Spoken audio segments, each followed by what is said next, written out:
All right, today we're trying to figure out something, a very interesting term, and sort of trying to find the whole meaning of the term.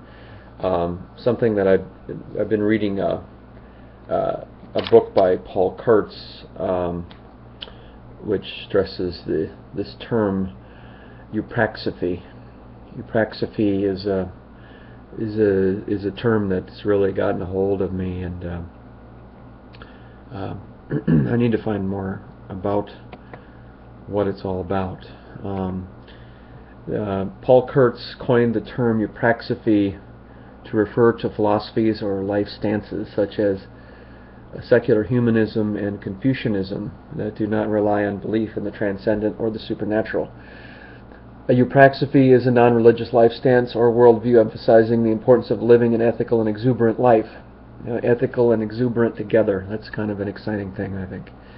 That we can live an ethical and exuberant life, full of meaning and energy and purpose, relying on rational methods such as logic, observation, and science, rather than faith, mysticism, or revelation toward that end.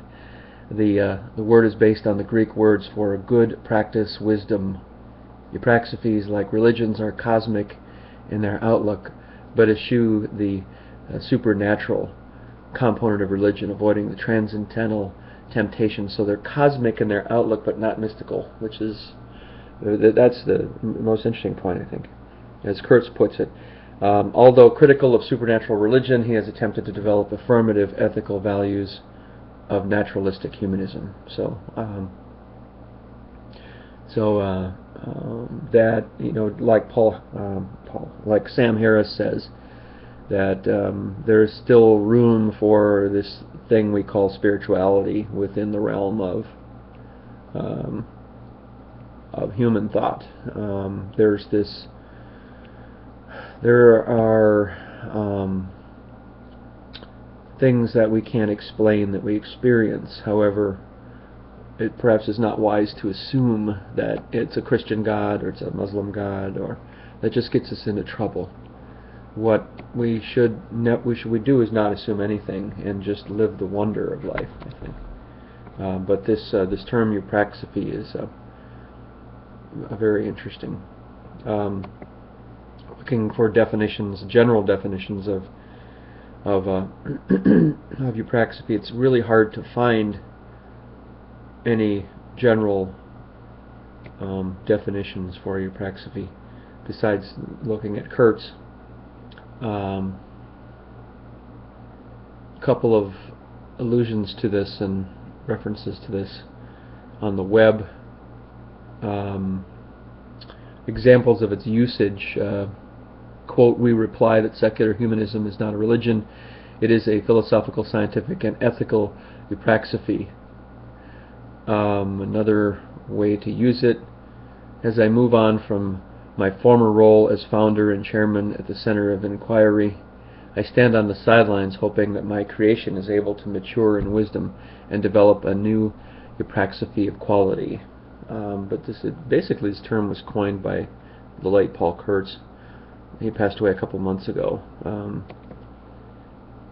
Now this leads to another very interesting concept when one talks about science being, probably the number one argument against Eupraxosophy would be, well, science can't be everything. It can't be all. It can't be 100%. There has to be something more. So when you look at Eupraxosophy, and when people look at Eupraxosophy in a pejorative sense, what that means is that they're doubting that science can be 100% of everything. Now, so this term called scientism comes into play, and looking at the encyclopedia definition of scientism is a term used usually pejoratively to refer to belief in the universal applicability of scientific method and approach, and the view that empirical science constitutes the most authoritative worldview or most valuable part of human learning to the exclusion of other viewpoints. Now, the term frequently implies a critique of the more extreme expressions of logical positivism, and has been used by social scientists such as Friedrich Hayek, philosophers of science such as Karl Popper, philosophers such as Hilary Putnam, to describe the dogmatic endorsement of scientific methodology and the reduction of all knowledge to only that which is measurable. Scientism may refer to science applied in excess. The term scientism can apply in either of two equally pejorative sentences, and it explains 2 bullet points here.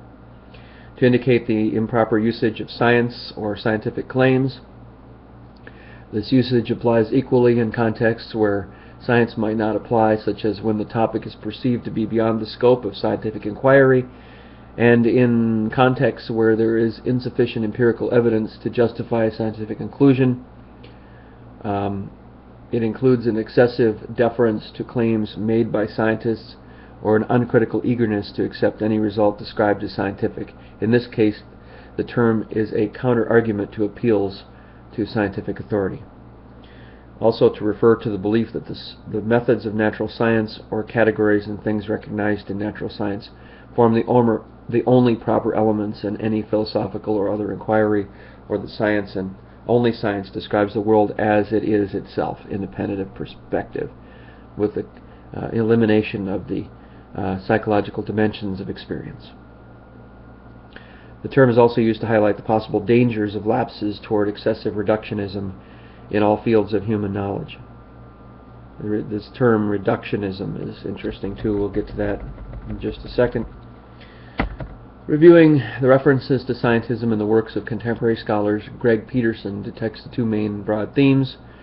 It is used to criticize the totalizing view of science, as if it were capable of describing all reality and all knowledge, as if it were the only true way to acquire knowledge about reality and the nature of things. And it's used to denote the border-crossing violation in which the theories and methods of one discipline are inappropriately applied to another discipline and its domain.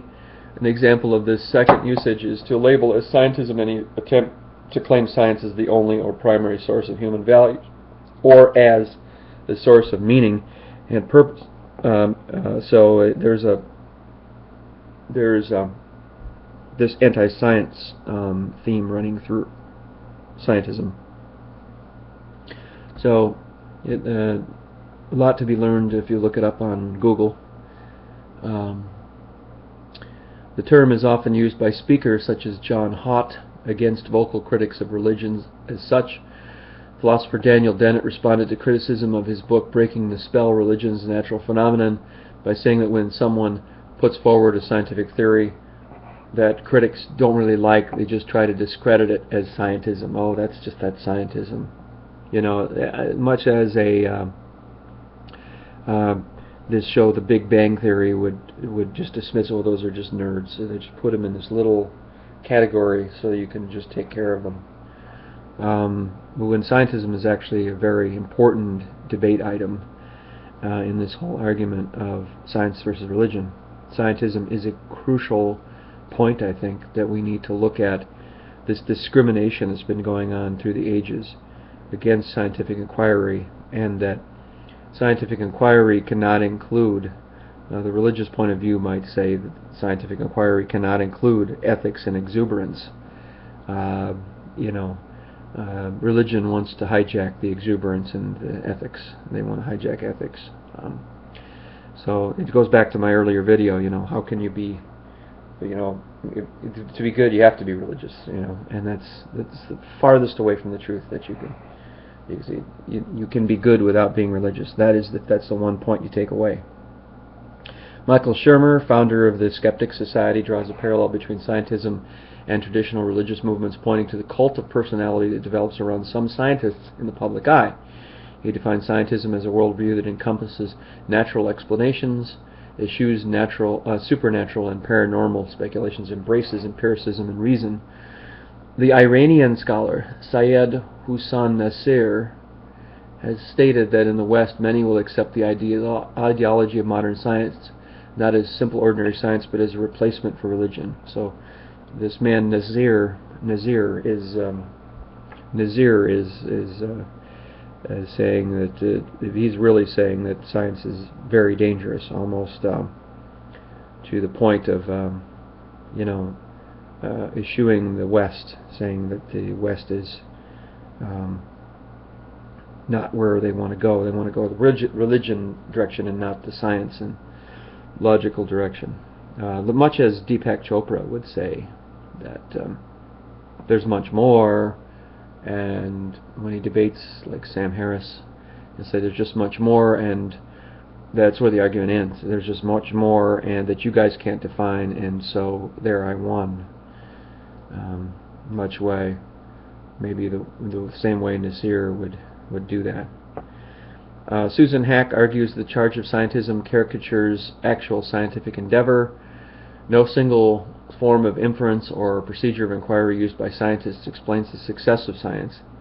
Instead, we find the inferences and procedures used by all serious empirical inquirers, a vast array of tools of inquiry from observational instruments to mathematical techniques, as well as social mechanisms that encourage honesty. These tools are diverse and evolving, and many are domain-specific.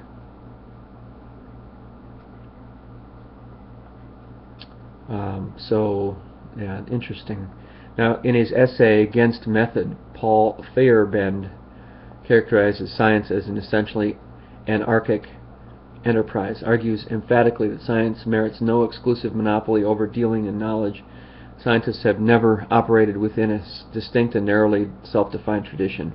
He depicts the process of contemporary scientific education as a mid-form of indoctrination aimed at making the history of science duller, simpler, more uniform, more objective, more easily accessible to treatment by strict and unchanging rules.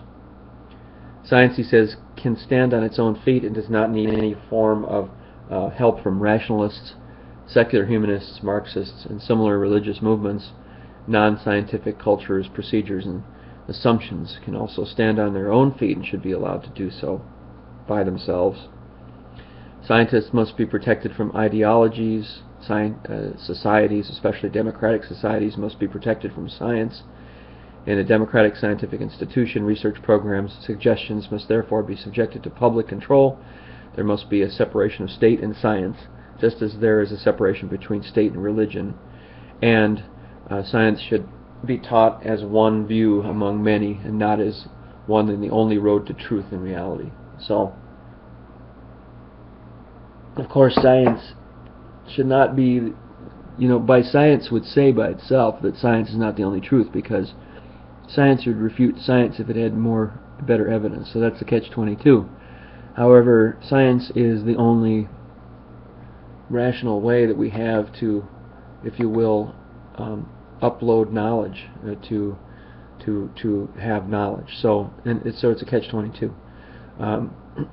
Those will say, well, science cannot be the only method, but science, observation, logic is the only way. We as humans, we have to be humble enough to say we only have science. We could say, yeah, there might be more, but I can't define it, but that gets us nowhere. Yeah, sure, there might be. If I hear, if I'm up at 1 o'clock in the middle of the night and I hear a creaking, I might say, well, that might be a ghost, but I cannot prove that. It might be fun to believe in ghosts or something, or to engage the primitive part of my mind that would believe in that. It might be fun, but it's not the way we want to go. The way we want to go to further culture and civilization is science, is the logical method, which can include exuberance and intense curiosity about the unknown. That's all that needs to be known. Now, whether ethics can be fused with science, that's a whole different question. That more has to do with the person. If the person is a scientist and a sociopath, they'll remain a sociopath. If a person is a minister and a sociopath, they will remain one. So science has nothing to do with it. But the best way of inquiry is science, and I believe this term that was coined by the late Paul Kurtz, Eupraxosophy, makes tons of sense. Makes tons of sense. So if I'm making any sense at all, feel free to respond to the video at any time.